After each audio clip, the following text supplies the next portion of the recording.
আমরা প্রতিনিয়তই আর্থিক দিকটা নিয়ে কাজ করছি, অ্যানালাইসিস করছি। অর্থ বিভাগের সাথেও আমরা একাধিকবার বসেছি।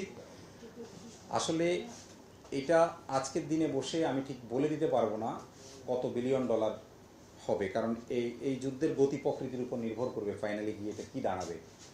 তবে আমি আগেও বলেছি যে আমরা যদি 1 মাসের কথা বলি, সেইটা হয়তো আমি আপনাকে, যেমন জ্বালানি তেলের কথা আমি বলতে পারবো আপনাকে যে এই মুহূর্তে আমরা সরকার প্রায় প্রতি মাসে 2,500 থেকে 3,000 কোটি টাকা তাকে ভর্তুকি দিতে হচ্ছে। তো এই হচ্ছে আপনার প্রশ্নের উত্তর। আচ্ছা মনি ভাই, একটা বিষয় হলো যে আপনি যে মজুদের একটা পরিসংখ্যান দিলেন, এটা কতদিনের জন্য আমাদের? আচ্ছা, এর উত্তর দিতে গেলে একটু লম্বা উত্তর দিতে হবে। এটা হচ্ছে আমার আজকের দিনের মজুদ, কিন্তু আমার পাইপলাইনটা আপনারা প্রশ্ন করলে হয়তো আমি বলতে পারবো। আমার পাইপলাইন ইজ অ্যাভেলেবেল, ঠিক আছে? যেমন ধরুন, আমি গতকালকে আমার দুটো জাহাজের থেকে খালাস হয়েছে 54,000 মেট্রিক টন, সেটা হয়ে এটা দাঁড়িয়েছে। ফলে এটা কিন্তু রেগুলার ইন্টারভেলেই আমার হচ্ছে।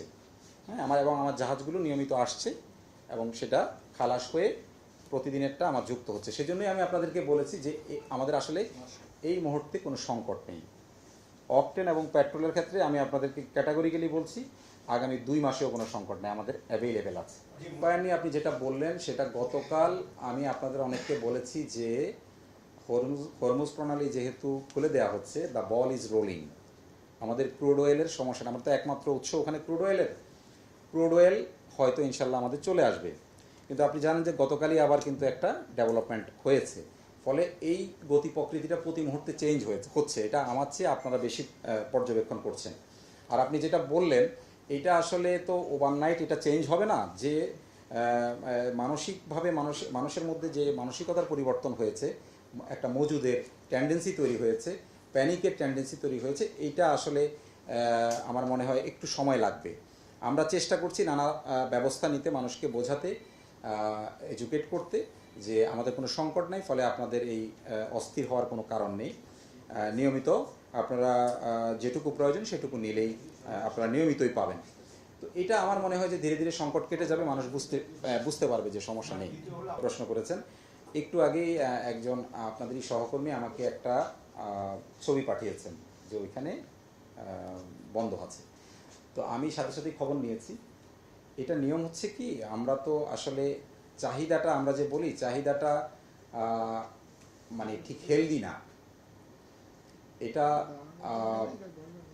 আমি খবর নিয়ে জানলাম যে গতকালই আমরা সেই পার্টিকুলার ফিলিং স্টেশনকে 13,000 লিটার 13,500 লিটার দিয়েছি, যেটা তার চাহিদার থেকেও বেশি।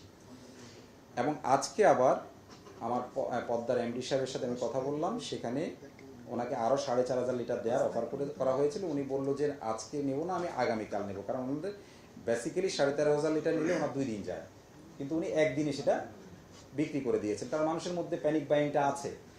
তো সেই জন্য হয় কি, আমরা হয়তো কোনোদিন একটা ফিলিং স্টেশন আপনি একটু দেখছেন, আর একটা ফিলিং স্টেশনে একটু চাপ বেশি দেখছেন, বাট এই ম্যানেজমেন্টও আমি মনে করি আমরা ক্রেতারা তো যদি বুঝতে পারি যে না আমার অ্যাভেলেবিলিটি আছে, তাহলে ইনশাল্লাহ এটা কেটে যাবে।